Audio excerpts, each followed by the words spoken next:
Margaret had often wondered at the disturbance that takes place in the world's waters, when love, who seems so tiny a pebble, slips in.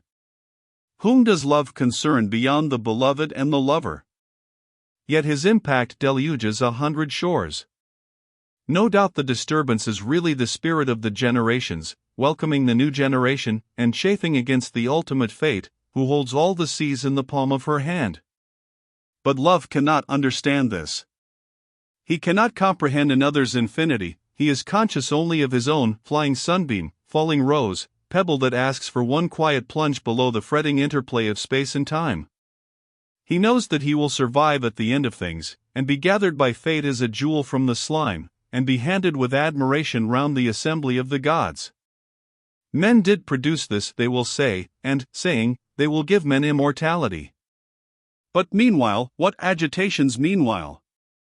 The foundations of property and propriety are laid bare, twin rocks, family pride flounders to the surface, puffing and blowing and refusing to be comforted, theology, vaguely ascetic, gets up a nasty groundswell. Then the lawyers are aroused, cold-brewed, and creep out of their holes.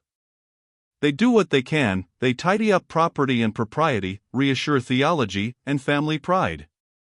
Half-guineas are poured on the troubled waters, the lawyers creep back, and, if all has gone well, love joins one man and woman together in matrimony. Margaret had expected the disturbance, and was not irritated by it. For a sensitive woman she had steady nerves, and could bear with the incongruous and the grotesque, and, besides, there was nothing excessive about her love affair. Good humor was the dominant note of her relations with Mr. Wilcox, or, as I must now call him, Henry. Henry did not encourage romance, and she was no girl to fidget for it. An acquaintance had become a lover, might become a husband, but would retain all that she had noted in the acquaintance, and love must confirm an old relation rather than reveal a new one. In this spirit she promised to marry him. He was in Swanage on the morrow bearing the engagement ring. They greeted one another with a hearty cordiality that impressed Aunt Julie. Henry dined at the Bays, but had engaged a bedroom in the principal hotel. He was one of those men who know the principal hotel by instinct. After dinner he asked Margaret if she wouldn't care for a turn on the parade. She accepted, and could not repress a little tremor. It would be her first real love scene. But as she put on her hat she burst out laughing. Love was so unlike the article served up in books, the joy, though genuine, was different, the mystery an unexpected mystery. For one thing, Mr. Wilcox still seemed a stranger. For a time they talked about the ring, then she said, "Do you remember the embankment at Chelsea? It can't be 10 days ago." "Yes," he said, laughing. "And you and your sister were head and ears deep in some quixotic scheme." "Ah, well.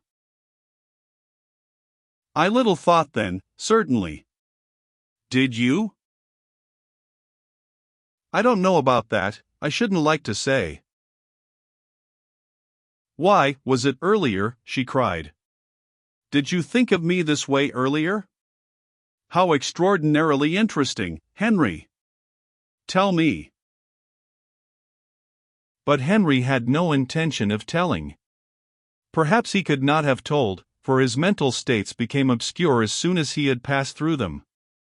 He misliked the very word interesting, connoting it with wasted energy and even with morbidity. Hard facts were enough for him. "I didn't think of it," she pursued. "No, when you spoke to me in the drawing room, that was practically the first.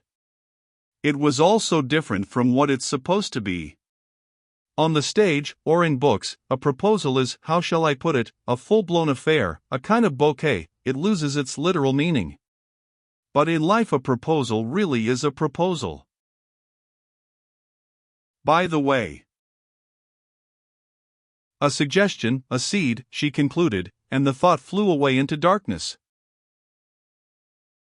"I was thinking, if you didn't mind, that we ought to spend this evening in a business talk. There will be so much to settle." "I think so too. Tell me, in the first place, how did you get on with Tibby?" With your brother? Yes, during cigarettes. Oh, very well. I am so glad, she answered, a little surprised. What did you talk about? Me, presumably. About Greece too. Greece was a very good card, Henry.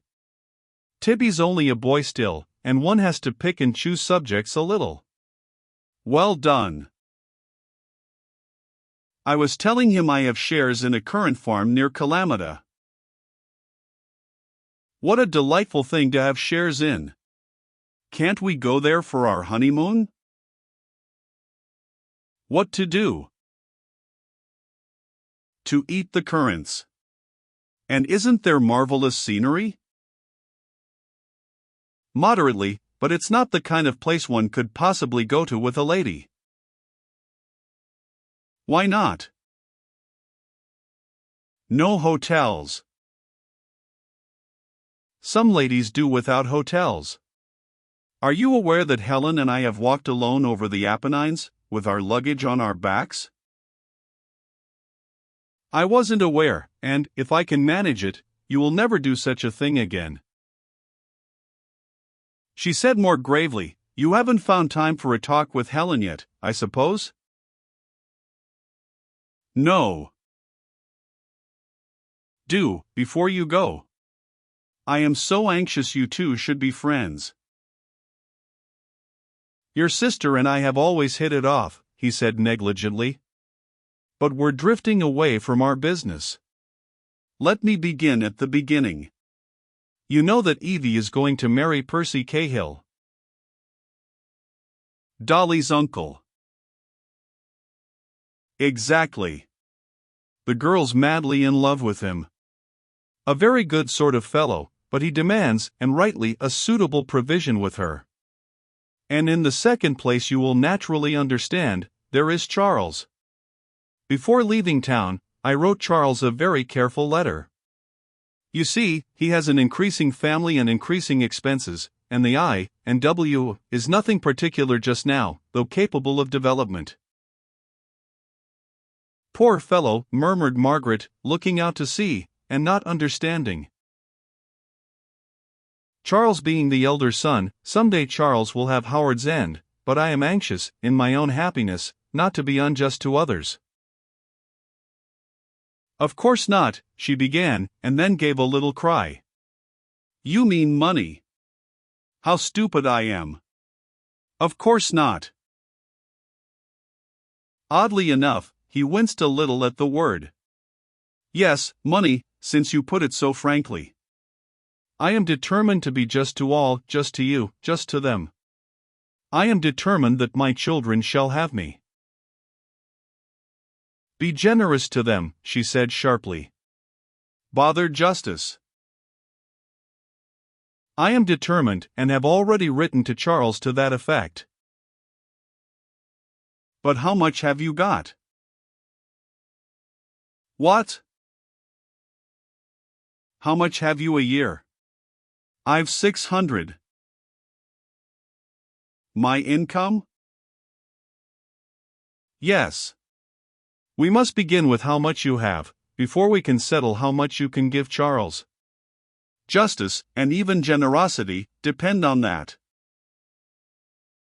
I must say you're a downright young woman, he observed, patting her arm and laughing a little. What a question to spring on a fellow! Don't you know your income? Or don't you want to tell it me?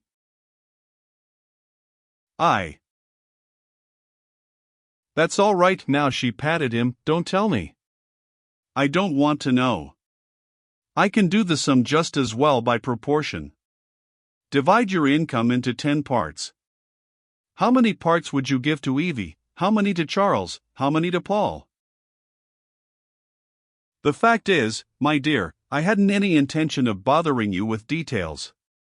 I only wanted to let you know that, well, that something must be done for the others, and you've understood me perfectly, so let's pass on to the next point.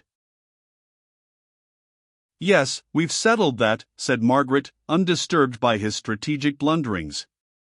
Go ahead, give away all you can, bearing in mind that I've a clear 600. What a mercy it is to have all this money about one. We've none too much, I assure you, you're marrying a poor man. Helen wouldn't agree with me here, she continued. Helen daren't slang the rich, being rich herself, but she would like to. There's an odd notion, that I haven't yet got hold of, running about at the back of her brain, that poverty is somehow real. She dislikes all organization, and probably confuses wealth with the technique of wealth. Sovereigns in a stocking wouldn't bother her, checks do. Helen is too relentless. One can't deal in her high-handed manner with the world. There's this other point, and then I must go back to my hotel and write some letters. What's to be done now about the house in Ducie Street? Keep it on, at least, it depends. When do you want to marry me? She raised her voice, as too often, and some youths, who were also taking the evening air, overheard her. Getting a bit hot, eh? Said one. Mr. Wilcox turned on them, and said sharply, I say. There was silence. Take care I don't report you to the police. They moved away quietly enough, but were only biding their time, and the rest of the conversation was punctuated by peals of ungovernable laughter. Lowering his voice and infusing a hint of reproof into it, he said, Evie will probably be married in September. We could scarcely think of anything before then. The earlier the nicer, Henry. Females are not supposed to say such things, but the earlier the nicer. How about September for us too? He asked, rather dryly. Right. Shall we go into Ducie Street ourselves in September? Or shall we try to bounce Helen and Tibby into it? That's rather an idea. They are so unbusinesslike, we could make them do anything by judicious management. Look here, yes. We'll do that. And we ourselves could live at Howard's End or Shropshire. He blew out his cheeks. Heavens! How you women do fly round. My head's in a whirl. Point by point, Margaret. Howard's End's impossible. I let it to Hamar Bryce on a 3 years agreement last March. Don't you remember? Oniton. Well, that is much too far away to rely on entirely. You will be able to be down there entertaining a certain amount, but we must have a house within easy reach of town. Only Ducie Street has huge drawbacks. There's a mews behind. Margaret could not help laughing. It was the first she had heard of the mews behind Ducie Street. When she was a possible tenant it had suppressed itself, not consciously, but automatically. The breezy Wilcox manner, though genuine, lacked the clearness of vision that is imperative for truth. When Henry lived in Ducie Street he remembered the mews, when he tried to let he forgot it, and if anyone had remarked that the mews must be either there or not, he would have felt annoyed, and afterwards have found some opportunity of stigmatizing the speaker as academic. So does my grocer stigmatize me when I complain of the quality of his sultanas, and he answers in one breath that they are the best sultanas, and how can I expect the best sultanas at that price? It is a flaw inherent in the business mind, and Margaret may do well to be tender to it, considering all that the business mind has done for England.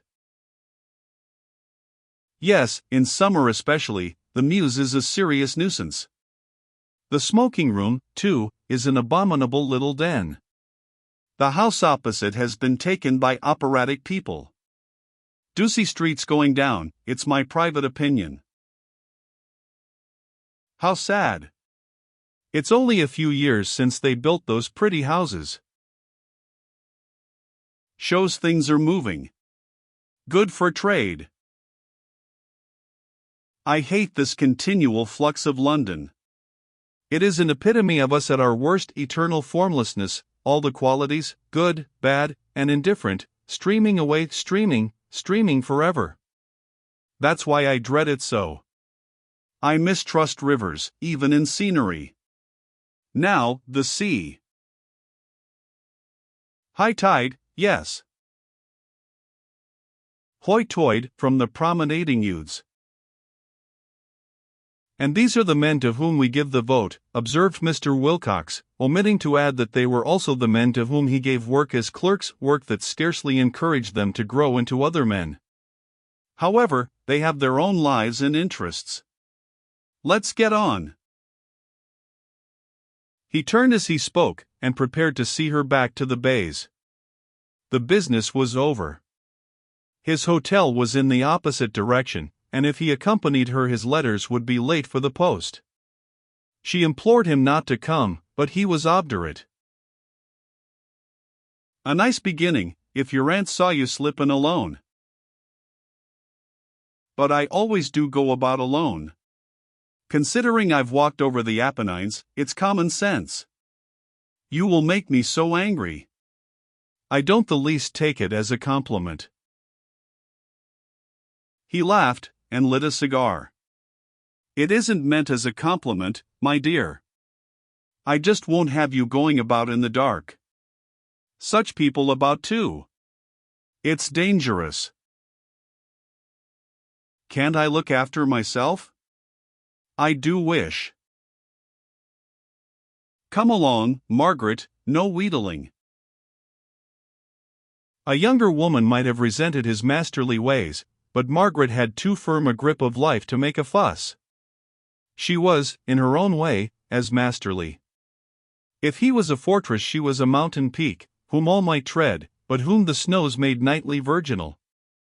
Disdaining the heroic outfit, excitable in her methods, garrulous, episodical, shrill, she misled her lover much as she had misled her aunt. He mistook her fertility for weakness. He supposed her as clever as they make them, but no more, not realizing that she was penetrating to the depths of his soul, and approving of what she found there. And if insight were sufficient, if the inner life were the whole of life, their happiness had been assured. They walked ahead briskly. The parade and the road after it were well lighted, but it was darker in Aunt Julie's garden. As they were going up by the side paths, through some rhododendrons, Mr. Wilcox, who was in front, said Margaret rather huskily, turned, dropped his cigar, and took her in his arms. She was startled, and nearly screamed, but recovered herself at once, and kissed with genuine love the lips that were pressed against her own. It was their first kiss, and when it was over he saw her safely to the door and rang the bell for her, but disappeared into the night before the maid answered it. On looking back, the incident displeased her. It was so isolated. Nothing in their previous conversation had heralded it, and, worse still, no tenderness had ensued. If a man cannot lead up to passion, he can at all events lead down from it, and she had hoped, after her complaisance, for some interchange of gentle words. But he had hurried away as if ashamed, and for an instant she was reminded of Helen and Paul.